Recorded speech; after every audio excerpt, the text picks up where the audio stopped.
avoid these mistakes in your PTE speaking. Number one, filler sounds. Filler sounds are the sounds that you produce when you are thinking in between sentences. So sounds like a.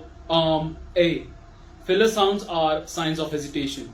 And if the system detects filler sounds, your fluency will go down by a lot. Number two, move on to the next question as soon as you are done speaking. Okay, do not wait for the bar to reach its end. Okay, because if there is blank space, the system will deduct marks in fluency. Number three, do not use informal language. Informal language as in gonna, wanna. Okay, rather use going to or want to. Okay. Number four, and this is the most important thing, speed. Many students confuse speed with fluency.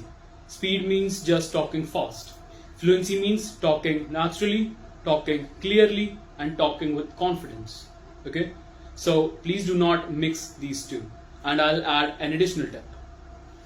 When you are speaking, open up your mouth more so that you get marks for pronunciation, because the more you open up your mouth, the better your pronunciation is.